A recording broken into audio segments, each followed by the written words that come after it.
acara Beyond Education Podcast yang menemani Anda semuanya hari-hari Anda, kehidupan Anda sehari-hari sebagai orang tua, sebagai pekerja, sebagai apapun kita cocok untuk lapisan masyarakat yang seperti apapun. Mungkin anak-anak juga boleh sih nonton, tapi yang yang konten-konten tertentu mungkinnya yang bisa hanya diperdengarkan oleh anak juga seperti itu. Jadi kita selalu sharing-sharing tentang parenting, tentang coaching, tentang juga motivating, ada juga tentang pertanyaan-pertanyaan atau isu-isu pendidikan yang lagi hot atau yang lagi in gitu ya. Kita selalu bahas karena kita juga sudah berpengalaman dalam dunia pendidikan selama sekitar kurang lebih 12 tahun seperti itu, dan ada juga sesi question and answer, dan question and answer ini kita khususkan kepada masyarakat penonton viewers Beyond Education. Yang mau bertanya silakan langsung, di bawah ada link deskripsinya, di situ ada juga Gmailnya, ada juga Telegramnya, ada juga WhatsAppnya. Silakan dipilih saja mau lewat mana. Kalau WA dan Telegram itu biasanya kita membuat masuk ke dalam sebuah grup Beyond Education, dan di sana ada updatean yang kita update selalu gitu. Kalau misalnya mau bertanya langsung saja bisa lewat ke Gmailnya atau link Google Form yang ada di bawah ini. Dan juga ada juga link untuk melihat-lihat artikel di bawah situ, di deskripsi ada link sebut namanya Blogspot ya, beyondeducationblogspot.com. Isinya ada artikel-artikel berbagai macam artikel, itu banyak banget. Kita selalu update tiap 2 hari sekali. Silahkan dinikmati. Dan itu gratis. Ya, banyak yang nanya ini. Beyond Education atau misalnya selamat pagi, apakah Beyond Education ini boleh saya sebarkan? Boleh. Kalau pertanyaan seperti itu silakan. Mau video YouTube-nya di-download, saya tidak batasi, saya tidak inskripsi, silakan di-download saja, sebarkan kepada teman-teman semuanya. Karena niat kami adalah untuk mengabdi ke masyarakat dan bermanfaat bagi sesama. Seperti itu ya. Jadi jangan ada pertanyaan seperti itu lagi ya. Jadi kayak Beyond Education itu dihakikan. Enggak. Kita selama yang ada di YouTube, selama yang ada di radio online juga, di Spotify ataupun di mana, di Apple Podcast, Google Podcast, di Spotify, itu silakan kalau mau download, dengarkan sepuasnya dan juga tonton sepuasnya. Tidak akan terkena apapun. Ya, seperti itu di Fabio. Jadi banyak informasi, itu informasi penting juga, silakan disebarkan, dikonsumsi sebanyak apapun, dan jangan lupa share ke teman-teman dan keluarganya. Baik, pada pagi ini bersama dengan Pak Doni. Apa kabar teman-teman semuanya? Gimana Gung? Kabar baik Pak. Alhamdulillah sehat ya. Udah sarapan ya? Belum. Ini hawa-hawanya udah mulai puasa gitu kan? Iya, mendekati kayak bulan puasa. Panas gitu, kayak nggak mau makan jam segini. Itu jangan hoax loh itu.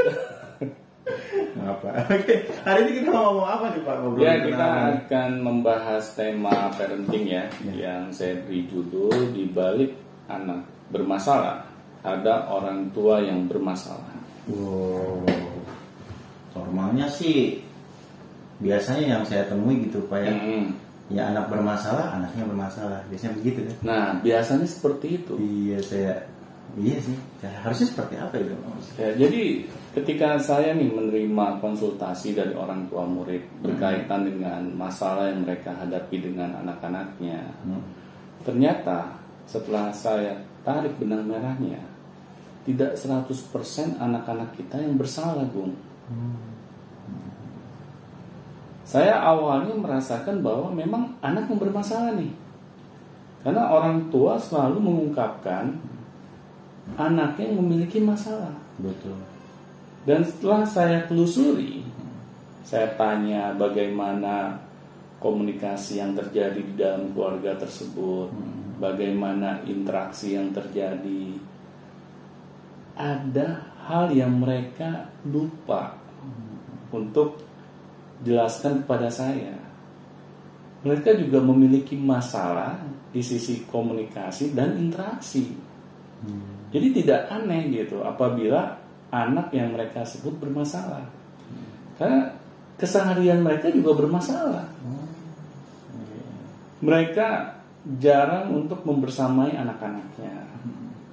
mereka saking sibuknya misalnya bekerja di luar mencari nafkah, apalagi kalau kedua orang tuanya bekerja ya, ayah dan bunda, akhirnya kan mereka tidak bisa hadir membersamai anak-anaknya. Akhirnya anak-anaknya ini tumbuh besar bersama lingkungan. Itu ya. Jadi ada unsur itunya juga ya, Pak? Iya. Kalau misalnya lingkungannya positif, akhirnya anak-anak kita tumbuh dan besar menjadi orang-orang yang positif. Tetapi kalau lingkungannya negatif, bagaimana? Betul. Apa yang terjadi kepada anak-anak kita? Ya tumbuh dengan kondisi negatif juga, Pak. Nah itu, akhirnya disitulah timbulnya masalah. Anak-anak kita terbentuk karakternya oleh lingkungan. Karena tidak diperhatikan oleh orang tuanya. Benar. Karena orang tua merasa tanggung jawab mereka itu sebatas memenuhi sandang pangan papan buat anak-anaknya.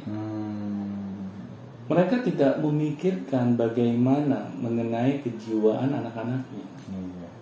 Yang seharusnya ini diisi oleh kedua orang tua mereka.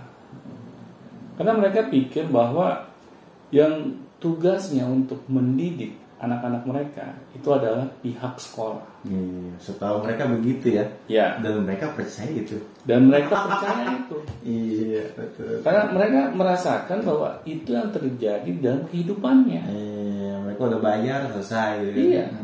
Padahal kita tidak sadar apa sih yang diajarkan oleh pihak sekolah kepada anak-anak kita. Apakah mereka mengajarkan pendidikan karakter? Iya betul. Kan ini jadi pertanyaan. Kalau di sekolah misalnya mereka hanya diajarkan pendidikan akademis, terus kita berharap anak-anak kita memiliki karakter yang baik. Bagaimana itu bisa terjadi? Nah, di sini kan timbul masalah gitu. Orang tua sangat berharap pihak luar lah yang dapat mengisi pendidikan karakter anak-anaknya. Iya juga. Dan akhirnya kan anak-anak kita ketika mereka tidak mendapatkan pendidikan karakter yang benar, akhirnya karakter mereka ini jadi bermasalah. Dan orang tua akhirnya terkaget-kaget, kok anak saya selama ini saya berikan pendidikan yang begitu mahal. Misalnya orang tua tidak memiliki masalah nih dengan finansial. Iya. Dia sanggup menyekolahkan anaknya di sekolah yang semahal apapun. Karena harapannya memberikan pendidikan yang berkualitas kepada anak-anaknya. Ternyata kok anak-anaknya ini bermasalah dengan akhlaknya. Dan akhirnya kan orang tua ketika anak melakukan tindakan-tindakan yang di luar keinginan orang tuanya, orang tua jadi komplain. Kok anak saya berani melawan ya? Kok anak saya diam-diam misalnya merokok ya? Kaget dia. Kaget gitu. Apalagi kalau sampai anak-anak mereka ini melakukan tindakan-tindakan yang di luar semestinya. Misalnya mereka terkena narkoba, terkena pergaulan bebas, hingga hamil di luar nikah. Bayangkan kalau itu sampai terjadi pada keluarga kita. Dan pasti yang disalahkan anak. Benar. Jangan kita pikir nasi sudah jadi bubur, terus kita tinggal isi dengan cakwe, ayam goreng, dan yang lain-lain. Itu sudah nggak mungkin gitu. Ini kan masalahnya akan sulit kita urai gitu. Betul. Nah, di sini akhirnya orang tua harus sadar, apabila kita tidak mau terlibat langsung dalam pendidikan anak-anak kita, ya kita tinggal tunggu hasilnya, Bu.